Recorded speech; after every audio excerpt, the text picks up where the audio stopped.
up a vampire. A ballerina vampire. Someone has been messing with us ever since we got here, right? It's got to be some kind of trick. We gotta get out of here. My first question, I want to bounce it back, but for Melissa, obviously this is not your first rodeo with working with radio silence. I'm really curious, like, how has your relationship grown? But specifically in those scenes where you're covered in blood, you're crawling on your knees on the floor, you have to do all these, like, daunting tasks.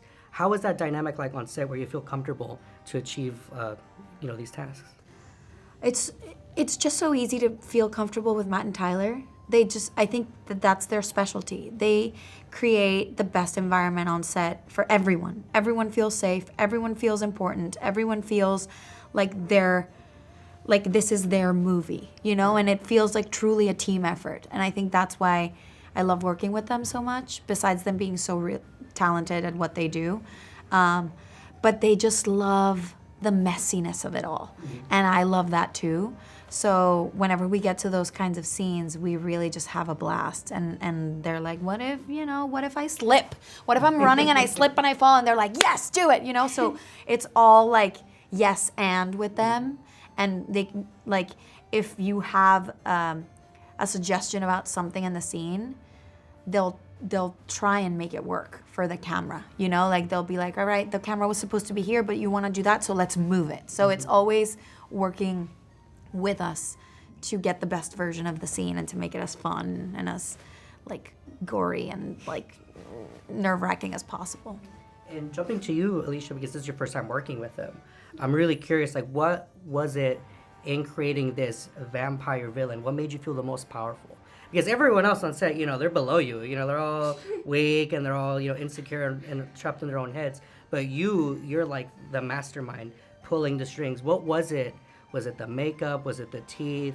Was it what was on the script that made you feel better than everyone else?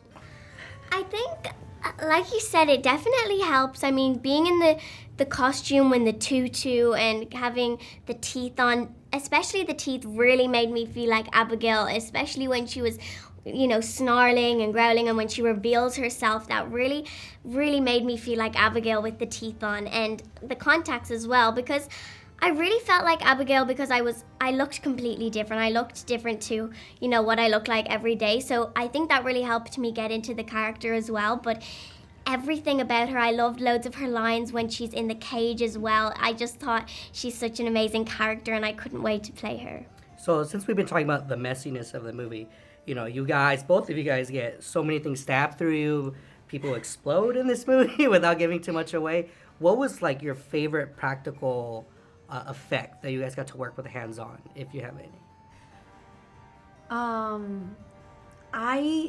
I really loved the blood cannons, obviously. Like, actually getting sprayed with gallons and gallons of blood was really cool.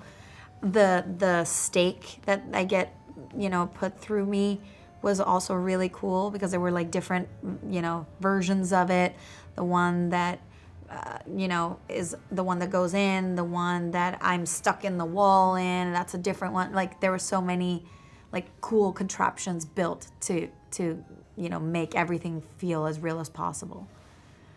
My favorite was probably when Abigail's arm gets blown off by the daylight, and it was like I had a glove up to here and it was green, and when I put my arm behind my back, I also had this, it was like attached onto my elbow and it stuck out this way, and it was meant to be my arm, like it was like half cut open, and then they also had another piece which like stuck into my arm, and when the arm grows back this way, it was like growing out this way. It was so weird, but that was probably, I found that so cool. You got a full body cast made, right? Yes. Like, there was a full fake Alisha there. on that was the ground so one day, creepy. was just down there. It was so creepy because it was like a life-size fake version of her that they made. It was so weird. It was so weird. And to wrap up, I would be remiss if I didn't bring this up if I'm from you, Melissa, but I got to see your next horror movie at Sundance, Your Monster. And that movie, I think, affected me in a profound way that I was not expecting. And of course, people online, they see you as a modern horror icon. So I have to ask you, when you get offered, this horror script or this job, what is it that you're looking for? That you want to feel, you want to stay true to yourself, but also want to, maintain an image? I'm always looking for something that feels different, because I always want to keep it interesting for myself to like be stretching different muscles. That movie that you saw at Sundance, Your Monster, has elements of horror, but it's also very funny. Like it's a rom-com basically. It's a romantic horror comedy, and has like music in it, which I was like, oh, this is all the things that I love: rom-coms, horror, musicals, like all in one. But I also, it's a very gut instinct that I get when I read a script.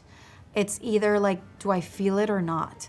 Like, am I excited about it or not? That's like one of the things that I always try to trust my gut, because I never want to feel like I'm just working on something that I'm not excited about. You know, it's a lot of time that you're spending and a lot of effort going into a character, a lot of hours being away from your family.